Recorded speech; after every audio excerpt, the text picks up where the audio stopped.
here to tell you. So From the ripped it out. was just a piece of no good can come from it.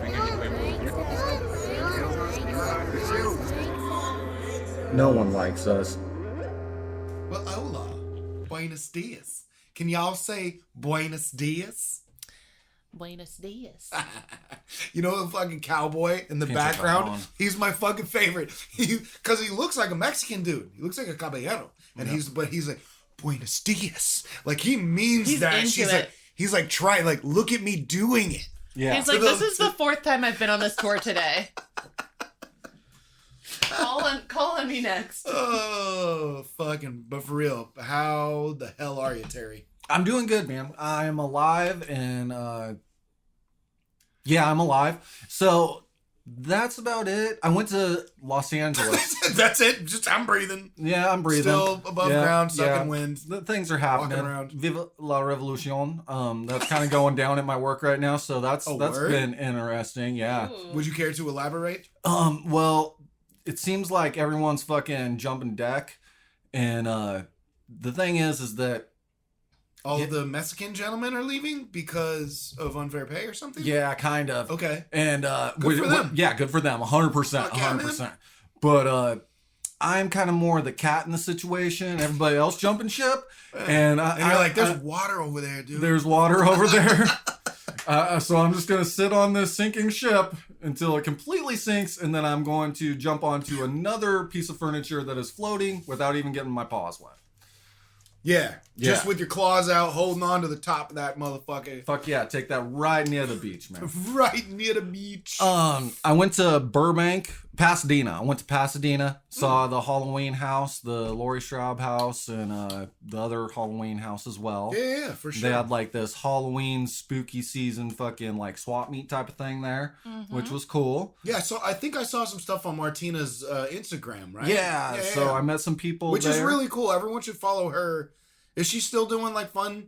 Oh, gimmicks all the time? I mean, fucking 4th of July's over, man. Fuck the Christmas creep, dude. It is officially Halloween season now. Yeah, Oh, she's back on. 1000%. She's Yeah, back on it's- orange and it's- black on it's- this. Yeah, it's for But the rest of the... when this time of year rolls around, what is it? XX Martina Godwin XX or something like that. Yeah. It'll pop up if you get that far Yeah. into her shit. Her fucking Instagram is killer. Yeah. Well, I am a huge fan of my wife and Halloween. I'm a fan of your wife as well. So And Halloween. And Halloween. There you go. I went to the thing. I met these people from fucking Discount Cemetery, Spencer and Colleen. They listen to yeah. the show all the time. They were super rad. No so shit. it's cool listening to them. So what's up to them? And yeah, everyone in the spooky Hi. community is pretty cool. They're all like chill, and we Yeah. all love Halloween. So Oh, fucking dude, A, their man. stuff is cool as fuck. We've talked about them before. Yeah, I think so. They sent you and Martina some cool stuff. Like Yeah. that, He gave me some stickers, which I left at home, but I will bring them Okay. over here, and they will go on the sticker chair soon. I need to get one of them fucking hoodies that say cemetery on them. That shit's Yeah. hard. Yeah. They're fucking tough, man. Martina got a fucking apron that says fucking cemetery. Like a That's wolf apron, fucking dude. hard as nails. Yeah, it's fucking If I tough, was still dude. chefing, I would need one of those too. Yeah. But that was rad. And then other than that, I've just been, inebriated with alcohol and... So you've been, to cure your ailments, you've been taking liberal amounts of alcohol internally. It's called You've research. applying liberal amounts of alcohol internally. The psychoactive drugs and the alcohol that I imbue is part of the research that I've been doing for this the story that we are continuing from last week. Oh yes, it is fucking Slumber Party Massacre Part 2 in this motherfucker. What is it? We are Operation Midnight That's Climax. right. Operation Midnight Climax. Part 2. And yeah, it seems like it is a fucking guitar drill going straight into your temple. Can I just say that though? How rad would it be if the fucking CIA actually did name shit like campy slasher movie names for their operations instead of Paperclip and Midnight Climax and Well, I mean, Midnight Climax. is Midnight a Climax good name. sounds like a Steven Seagal flick. Well, that's because this George White guy that we've been talking about fucking is the one who named it. All the other nerds named the Paperclip and the Artichoke Let's and all call- this shit. Let's call it Operation 3 Hole Punch. Go fuck yourself, nerd. Right. Like, dude, I don't like bullies, but every single suit in the CIA, every accountant that works for them, I really want to fucking drown them in toilets. Yeah. Like every fucking one of them. So, last week we talked about his adventures in New York with his swinging lifestyle and the porn industry that was going on, the S&M scene. Falcor's very bothered by that. And I don't know He why. thinks you're taking swings at his gay lifestyle.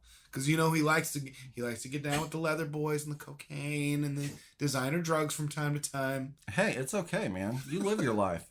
Love is love. Buddy, we Falcor. support you. It's all about consent. You just be safe. So we already went over fucking George Hunter White being in New York and not getting consent to dosing a bunch of people with liquid THC and fucking LSD that he got from his boy fucking Sidney Gottlieb. And at the end of the episode, we discussed Frank Olson, how he died by getting thrown out of a window. Let's just say thrown out of a window. It's our show. I can say thrown out of a window. Pretty sure this guy got thrown out of a window from doing too much acid, and then he was going to tell people that he did too much acid. Yeah. So that sums up that. That wasn't a I can fly gimmick like the stupid Helen Hunt dumb fucking made for TV after school special gimmick. And this is he was thrown from the building. I mean, the drapes were like drawn, like the Right. curtains were like closed. And then- if you're on acid and the curtains are closed, you're in an empty room. Well, and he didn't like trip, fall, and go down like flop end over end. He went out and over like trajectories, Yeah. right? Like middle school science project. This motherfucker went down. So the only thing that he had on him when he got his body on the ground was a piece of paper that had the letters GW-MH, which is George White, and his alias, which is Morgan Hall. So a lot of people have suggested that This he was had found this was out on his clothing. it was in his pocket. Oh, it was in He his had a pocket. piece of paper. Okay. I for some reason was thinking like a name tag or like a patch or a pin or something. That Nah, said he just that had like shit. a note in his pocket. Word. You know, and people have connected to this with George White, whose alias was Morgan Hall. Palabra, So the heat's on in New York, kind of the beatniks and stuff here. It's still kind of the 50s and stuff. So they're like, hey, we know that this guy's sketchy. Don't go home with him. right. Heat's on. Gottlieb's like, people are dying and you're drugging a bunch of people, but let's just move this to the West Coast. So we are picking up in San Francisco now. He moves into 2025 Chestnut Street on Telegraph Hill. An L-shaped fucking apartment looking over the bay. You can see Alcatraz, the Golden Gate Bridge. This is a nice motherfucking apartment. Yeah, okay? man. He fucking gets this shit. He decorates it with a bunch of bondage photos that he had gotten from his smut peddler over in New York. Of course, which is how that had to be done back then. You had to have a smut. Like the term smut peddler is lost on a lot of people now. Like you had to have one of those. You had to have a guy to get you had porn to have, back in the day. you had to have a porn guy. Yeah. You had to have a weed guy. You had to have a porn guy. If you needed an LSD guy, it was probably And Gottlieb. just like any other type of drug, it is easier to get more of that drug if you already have it.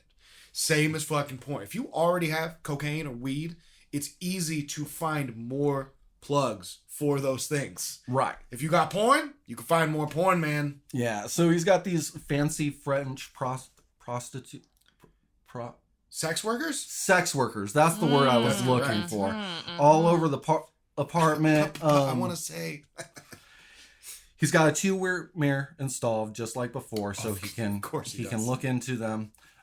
This has all kinds of radio equipment and it's wired for video as well. His buddy Lee Jones is the man who owned the electronics company back then that installed all this stuff. So I found that guy's name. I was pretty stoked on that. They called this place the Pad, and George White is basically like, he's trying to be Hugh Hefner. He's got all this artwork everywhere. Albertine does move to San Francisco with him, his wife from before. But she's still doing the fashion buying and stuff like that. She's got a full-time job, and she don't really like George too much anyways. So they aren't even really living together. They live in separate apartments. George is spending all of his time here at this pad. They start doing the same thing. They start drugging people, hiring prostitutes. Yeah, they're just sex workers. They're just banging people and dosing people. Yeah, Left and right. exactly. So So they're Gottlieb- fucking frat boys. basically, Gottlieb wants to move to San Francisco because at this time it's starting to become liberated. Sex. There's the gay community. There's definitely other things that are more acceptable at the time. So he says that this is a sexual revolution. Let's go do our acid sex test over there. They move on over.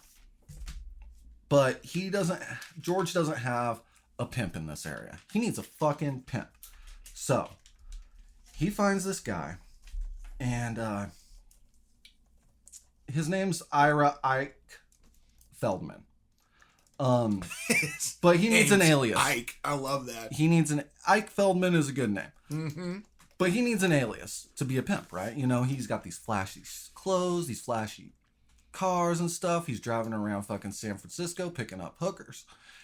Sex workers? Yeah. Right. And he needs some kind of a moniker and alias to go by. He can't tell people his real name. George Capone. He landed Joe on George Capone. Joe Capone. Yeah. He landed on Joe Capone. Yes. And his original name is Ike Feldman. But Joe Capone is the pimp. That's see, he's taking out the drug kingpins. This guy named Ferrari, he takes him down. Conspicuous name of all Earth. Yeah. He buys 13 ounces of heroin from this guy Ferrari, and he only pays $16,000 for it. I know that there's like a different rate of money back then. There's inflation and things like that. Well, hold on. How much heroin was it? 13 ounces. That's a shitload of heroin, man. Yeah. Holy shit, that's a lot of fucking heroin. Yeah. But somehow they come up with this deal, and this is the reason I think that there's a discrepancy. Because old Ike Feldman pocketed about half that heroin so he could recruit more and more prostitutes. Sex workers. Yeah, back then, especially back then. Actually now too, a lot of prostitutes. Yeah, he really like heroin. He ends up going on trial for that later on. But they bring them all back to the apartment. They get these sex workers to bring the Johns back there. They drug their drinks. They fuck.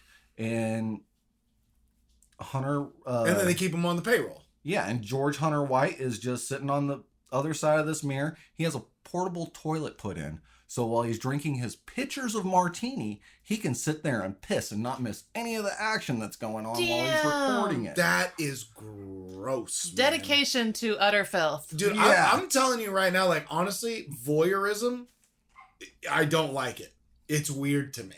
Now, if it's a like, hey, man, porn's voyeurism. Yeah, no. But this level of it. Oh yeah, that's obviously weird, there's varying degrees and shades of voyeurism, but this type of thing, like Elvis with his whole, I got a one-way mirror, and I pay two broads to bang each other for hours, and I just eat fried chicken on a bed and watch it. Like, that's gross and weird to me. Well, fucking George White was a. Would I do it if I had the money? Maybe. Like, I don't know. You'd be sitting in there getting a Blumpkin, man. I might. I don't know. I don't know what money would do to me. George White's got fucking experience with this because he's also a narcotics officer. So through his narcotic fucking officer career, he's also made friends with a bunch of prostitutes and he's busted people before. But in his notes, he talks about how he would sit in the closet and watch them fuck until he'd go bust them. So he's got like a history of this kind of thing. Right. You know? He's Chuck Berry in the whole situation. Exactly, man. So these prostitutes would get whatever money the Johns would give them regular payment, you know. But then the CIA, the federal government, would then give them $100 a man that they brought in and recorded as well. Oh, so there's an incentive and program? $100 is a pretty good amount of money, plus whatever they were going to make. This is in the late 50s. Yes. That's a shitload of money. Even more valuable than that is that they got a get out of free card because these were quote unquote George's girls. And any SFPD that picked up these women, all they had to say was George White and they got fucking booked out, man. Oh, see, yeah, no, and we know about the SFPD and the bullshit they pulled. Well, the mayor at the time was this guy, George Christopher. he had been cracking down on prostitution and drugs and stuff like this. And he started questioning things. He's like, what the fuck, dude? Like, George's girls just get out? CIA tells him to back the fuck off. He's cracking down on it, but the cops used it as an excuse to do whatever they wanted with him, and then he'd bring him to George. Mm-hmm. So, it's a hierarchy. These sex workers are getting these Johns all fucking pussy drunk. They're drugging them, they're giving them the sex, and then they fucking try to talk to them after sex, you know? Right. Because they're pussy drunk. Or fuck drunk. Let's call it fuck drunk. I like instead. fuck drunk better. All right, fuck drunk. I do like fuck drunk better. All right. So, they're all fuck drunk. They give up information and stuff, right? Oh my God, we have to start a fucking band called Fuck Drunk. Go but ahead. they only get up to like a certain point, and George White really wants to break these men. He wants to take them down with LSD and prostitution.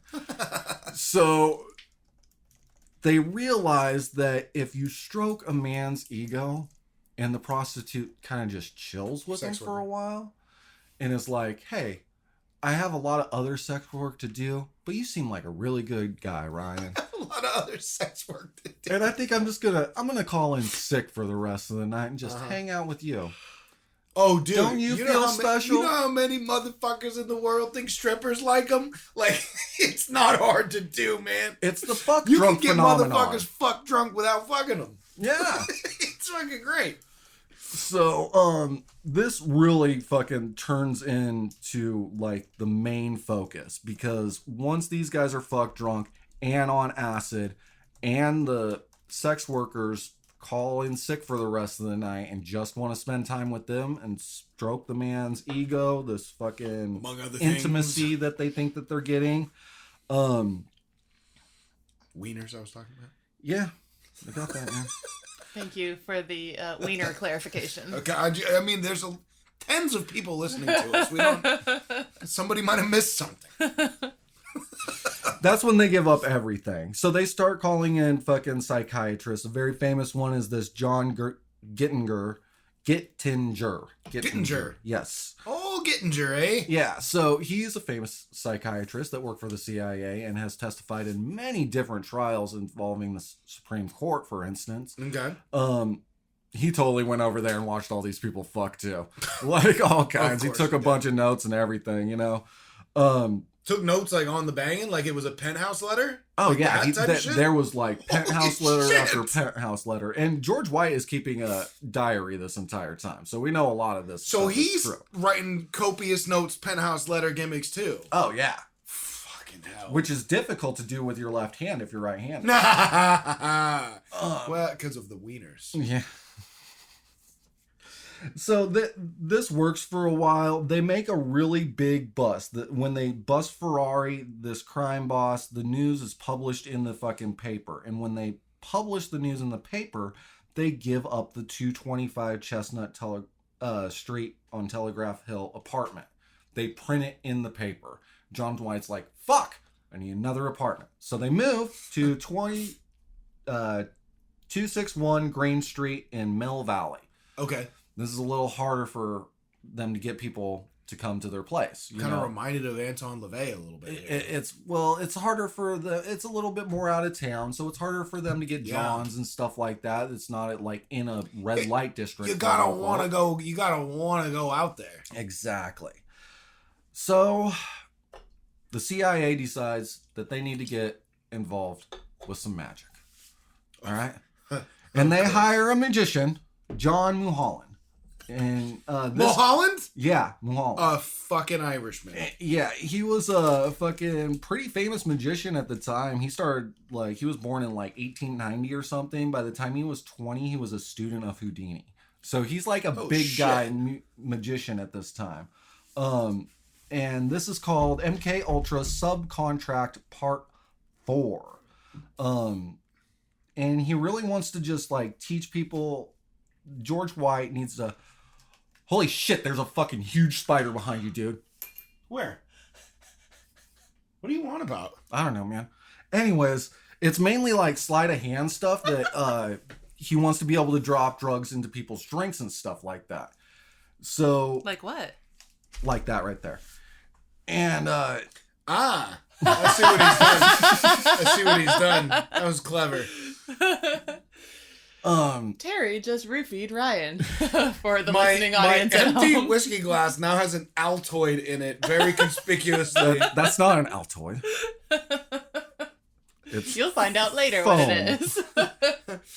That's fuck drunk pills, boy. So John Mulholland teams up with fucking Gottlieb, and they decide they need some sleight of hand magic to I'm teach sorry, I these can't get CIA. past the huge spider. No, It's so to- good. to be fair- Terry was all pointing. Dude, there's a huge spider behind you. Ryan was like, where? All cartoon like turns around. It was just a perfect setup, and I can't get it out of my head now. And then he drops the gimmick, and I legit didn't see him do it. No. See, this I may thought be he one was of my mad. best jokes because we're explaining it so The much. thing is, I fucking tried to. I was on my phone double checking some information real quick. Motherfucker, you could have done it while I was on my phone and I wouldn't seen it. You didn't have to. You don't have to make up a spider and give it a backstory. I know you're horrified of spiders. Anyways, I'm really fucking not. John Mulholland teams up with Gottlieb. Don't They're tell like, people my we views." need a CIA magician's manual. And they literally make one, and it's called the Operational Applications on the Art of Deception. And it was published and handed out to the CIA agents. This was under the project of MK Often. That was MK the- Often? Often, yes. So that was the Like, wait. Is occult connection it to MK OFDEN? Often. No, like just No, like often? Like, it happens often. Yeah. MK Often? Yeah. What the shit is... That's so creepy knowing what I know about MK Ultra. So that included the spider technique that I just used, the lighting of the cigarette, the match trick where you would drop something into their drink, and then this fucking coaster one where you would sit there and peel the coasters and like talk to someone, but they're looking at you peeling these coasters all weird, and then drop something in the drink. Oh, like you're just nervously tearing apart a coaster? Or Yeah, like, and they're or looking like at it's your the same hands. as peeling a beer label off a bottle. Exactly. Yeah. It's all sleight of hand, basic bitch fucking Totally. magician shit. But the CIA thought it was like groundbreaking work, and they fucking like published shit and sent it out to everyone. Is this your card? Yeah. Fuck you. At this point, dude, anything that these chemists can come up with, they just start sending to San Francisco because they know George White is the asshole that will fucking use it.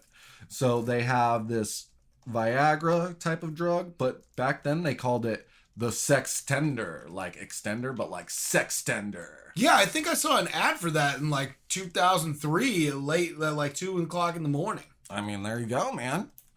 So It's right after Archer. they're using that stuff. They were testing stink bombs, like fucking military grade stink bombs that they would have. And a couple of times these assholes actually dosed themselves with it and fucking opened them up and That- blew out the entire apartment. Is 100% my favorite part of this story so far. They had tear gas. They had this fucking like syringe that you could like drug a bottle of wine without fucking up the cork. Right. Yeah. Ultra thin syringes. And that's another thing to talk about because we're still in the early 60s now. Yeah, we're in like 63, 62. So, yeah, we're talking about when syringes were still fucking pretty brutal back then, man. oh yeah, for sure. So, the CIA definitely are the ones that developed the ultra thin, minute, fucking standard today needles. Yeah. Which honestly could be used right now for the same purpose. They were some of the first people to fucking test out Agent Orange, and they had Agent Orange darts, and they would go around with this like airsoft fucking, not airsoft, but like a pressurized Yeah, air yeah, yeah. gun and fucking shoot trees, and then a couple of days later fucking drive by them, and then the trees would be fucking dead. Right. Yeah, and by the way, that's made by Monsanto. Yeah. Who also makes Roundup. Yes, which I use on a regular basis. Yep. It's a family affair. Anyways, That reminds me, check out our Patreon. yeah, they kept working with the LSD aerosol cans like he had used on the subway stations in New York. He tried to get parties going and stuff, but since San Francisco was hot at the time, the 3 canisters that they had sent him to use, every time he would try to have a party and do this to people, people would open up the fucking windows because it was so hot in San Francisco, and like they only kind of got dosed. Oh, yeah. So That all went out the window. Literally. There you go. By this point, no one really wants to come back to his party. He's got a fucking reputation again for being the guy that you don't want to go back to his house with him. Mm-hmm. You know, and even the prostitutes don't really want to work with him as much either. Sex workers. This is why he starts going out to random bars. He starts drugging these drinks in public. Now that he has the sleight of hand fucking skills and the manual's gone out, these other agents have been trained in fucking bullshit coin magic and card tricks to drug people with LSD. U.S. government paid a magician to teach the CIA card tricks. Yeah. It's fucking mind-boggling. Yeah, that definitely fucking happened, man. What in the actual fuck, dudes? Dudes of America. Fuck, man. I just want to go back to a simpler time. Are you fucking kidding me? So now we're in 1963, and we got this guy, John Ehrman. He's a CIA inspector, and he starts going through all the fucking records of stuff. He's just like kind of a nerd, you know? He's a white-collar guy. He's going through paperwork and seeing what adds up and what doesn't. Doing what he's supposed to do. So that's when he discovers all of this fucking invoices. And porn. All of these invoices for porn. For fucking bondage photos and for fucking reproductions of French paintings of sex workers. Why have we spent so much money? Mark, I'm looking at you. Why have we spent so much money at the photomat on these photographs? Yeah. And also, by this point, fucking George White is downing booze, man. He's going through like thousands of dollars of fucking liquor a week and shit. Fucking, in the 60s? Because he's having parties, but he's fucking... Oh, it's not all him. He's inebriated as well. Well, like, yeah, but he's not drinking all of it. No, I don't think that's physically possible. Yeah, I was going to say, how is he alive? Yeah. And let me jump back to 1957 really quick, because there's this guy, fucking Wayne Ritchie, and he's a U.S. Marshal, okay? He had been in the military, he worked at Alcatraz and stuff. Now he's a U.S. Marshal, and he's at this federal officers holiday party, like 4 days before Christmas, the 20th of 1957. And he's partying there. He's got a girlfriend, but she's not there with him. And he's just kind of chilling. And all of a sudden, he starts feeling weird. And so he goes and he's like, fuck this. I'm going to go drink somewhere else. And he goes down, hits a couple of bars, drinks up and down, you know, the street down there. Sure, like you do. And he's just fucking tripping. And he cannot figure out what the fuck is going on to him at all. This is like a cop. He is like... I don't know if he was a good cop or a bad cop, but he was a young cop at the time. Okay, so he's like a cop type cop, like a regular... No, he's a U.S. Marshal. He's like... Oh, he's a U.S. Marshal. He's a Fed. He's a That's Fed. no joke. Yeah, he's like a cop. Like, yeah, he's not a beat cop. Nah, but that's some... Honestly, I mean, I don't want to give any credence to any cops of any kind, but that's a bad motherfucker. U.S. Marshals... Yeah. Yeah, you know what I mean? Like, that's... You know, whatever. He's a United States of America federal cop. He's above your average fucking beat cop, especially back then. Yeah, and so for him to have that job, like, he's an upright guy, right? I mean, I hope so. He might be taking pay cuts and stuff. Well, whatever. We're not going to... Pay cuts. Who knows, dude? Kickbacks. Sorry. There it is. No. Cream, they call it. Yeah. Anyways, he starts fucking tripping. And he's like, I need to go get some more bourbon and water. He goes to a couple different bars. He can't get his head straight. He's like... oh my God, my girlfriend, she starts fucking getting in his head. He thinks that he needs to get his girlfriend out to New York for some reason. He goes back to his office, takes his 2 handguns, and goes back to the bar. And fucking tries to rob the place with these 2 fucking handguns, like both of them fucking cocked and loaded, pulled back on this bartender. Oh, shit. High on acid, U.S. Marshal. He probably looks like a U.S. Marshal. He just came from the fucking party and shit. Yeah, no doubt. Luckily, he was on acid and he couldn't really focus at the time. So, like, someone said something to him. He looks away and the bartender cracks him upside the fucking head with a beer bottle, man. I love it. Gangster. And he wakes up and there's, like, cops all around him. He gets arrested. He loses his job. He only gets 5 years probation for this shit. I guess he didn't take anything. To be fair, like, he got dosed. Yeah, I mean, I guess he didn't take anything and he didn't actually rob anyone. Mm-hmm. But I don't know. I feel like government officials should be held up to a little bit higher of a standard. You know, I want to tell the story because we have a bit of a theme I feel like is running here, and this is going to take 2 seconds. Okay. I had a guy that I worked with under the table for a short period of time doing yard work back in the day. His last name was like McFarland or something. He's a fucking Mick too. Uh-huh. Right?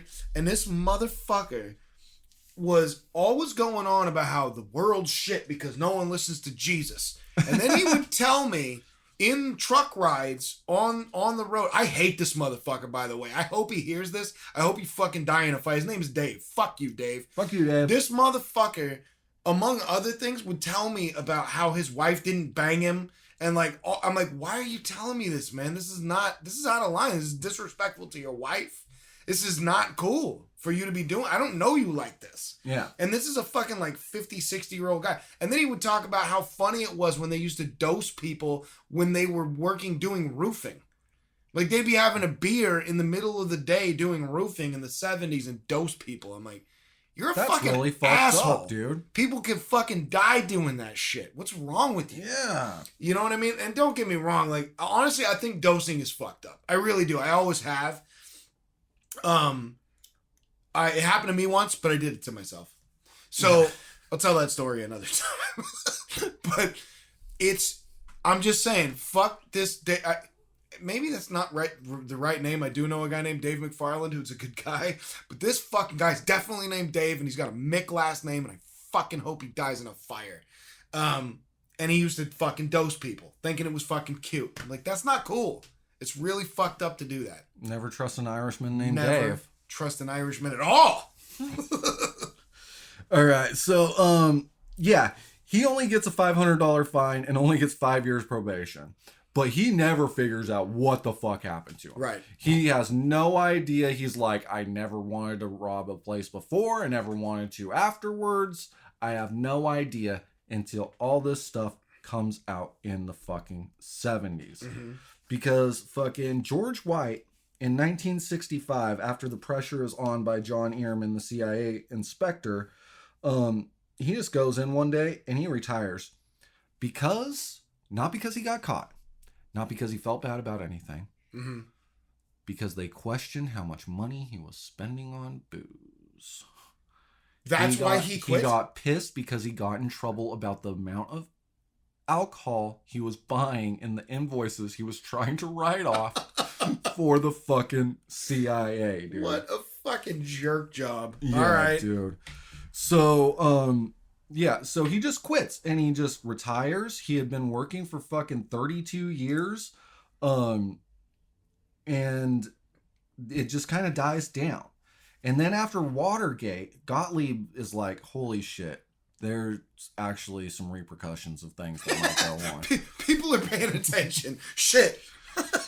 He fucking orders all the MK Ultra shit destroyed. He's like, fucking wipe that shit off the face of the goddamn earth. Mm-hmm. But a couple years later, fucking President Ford finally gets like word that the CIA was drugging innocent civilians and stuff. Like ad nauseum. And A so gang of motherfuckers. he gets his vice president Rockefeller at the time to have this fucking committee to investigate. That goes nowhere because both of those people are assholes. Yes, correct. And then in 1975, there's another committee appointed. This one is called the Church Committee. They get a lot farther and they carry this on for a few years because what I have talked about is only Operation Midnight Climax. Right. In, somewhat of a retrospect. MK Ultra is another huge thing. Huge. We'd have to do 2 episodes where both of us cover it. Yeah. At bare minimum, and that's to scratch the surface. And I may come back to it at some point. Who knows? Well, we should do an MK Ultra episode let at us some know. point. We could go into the whole occult thing or whatever.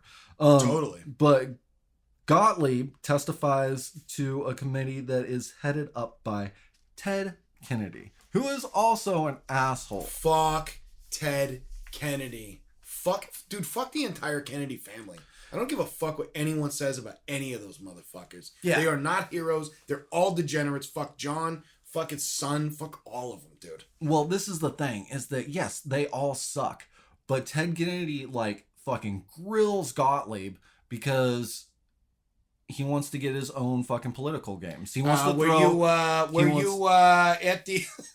Sorry. Were you jerking off in that portable toilet when you were watching the sex worker touch Marky Mark? I was This gonna Boston accent. I'm putting it on the approved accent list only because it entertains me. Yes, Terry is officially allowed to do New England, but specifically Boston, and it has to be the Kennedy family. I got a dream. All right. That's not one little country. All right, cool. All right, now you're about to get it revoked.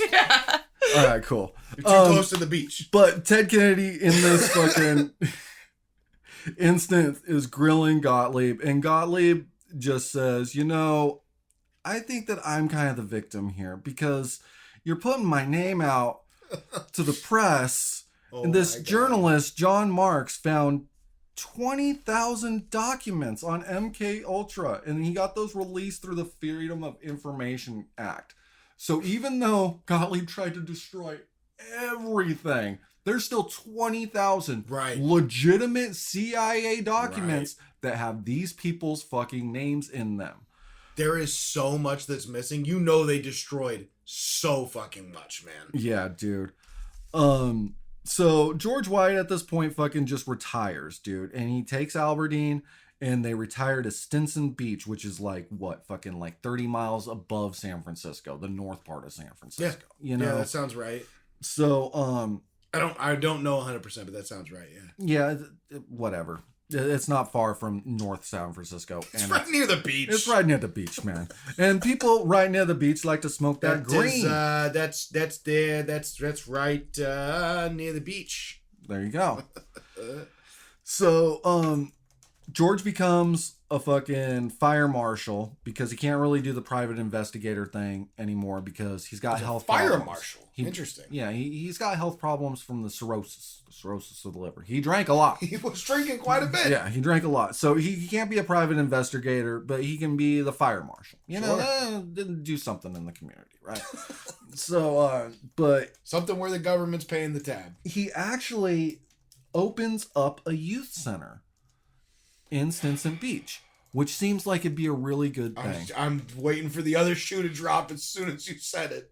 But he was such an avid anti-marijuana smoking proponent that, quote unquote, he said, if it fails, they can all go to juvenile hall. Said the motherfucker with cirrhosis. Fuck you. He literally would sit in his house with a telescope spying on people to see if they would light up joints on the fucking beach. So he was right near the beach. Right near the beach, man. Dude, fuck this motherfucker in every way conceivable. And he dies of cirrhosis of the liver October 23rd, 1975. Thus ends the saga, or... That's where he ends. He's definitely ends. But I gotta let everyone know how we know this. Because Alberdine finds all of his journals. She finds 20 boxes of fucking different journals and different writings that he had done over the years. Mm-hmm. And literally a few months after this motherfucker dies, she's cleaning shit out. And she donates it to the Electronics Museum at Foothill Junior College, which is just a 2-year school in Los Altos Hills, 40 miles south of San Francisco. Mm-hmm. Mm-hmm. It's like a small community college. And they're like, okay, cool. And then someone finds it and they start reading in it.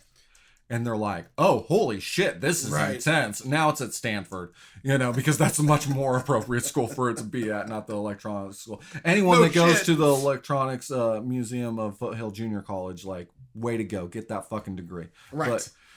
But I think that, this historical documentation should be maybe at a little higher of a university. And that's how we know a lot of this shit. That and the John Marks find of the 20,000 documents that were released through the Freedom of Information Act. This is highly documented. This isn't a conspiracy. There's no guesswork. This is not conspiracy. There's no speculation whatsoever. We know this from George Wright's writings. We have this from fucking Joe Capone's fucking interviews and stuff. And Gottlieb ended up fucking confessing to this a lot of this stuff too. He ended up retiring and living for a long time. He raised goats and did folk dancing. What the fuck is happening? And that ends it. That's the end of it. Thank the fuck. Well, it's not the end of it. It's the end of our tale today. It's the end of Operation Midnight Climax. Right. Because the United States government continued to experiment on people for a long time. Thankfully, we're past it now, and we've become a nation that can look back on that and realize where we did wrong and not do that type of thing anymore. That's where we're at, isn't it? Yeah. Isn't it? I guess that's where we're at, man. I took a lot of this stuff. Some of it is from George White's own book, Danger, Drugs, and Dirty Work, which is mainly about his narcotics fucking career, not so much the CIA stuff. I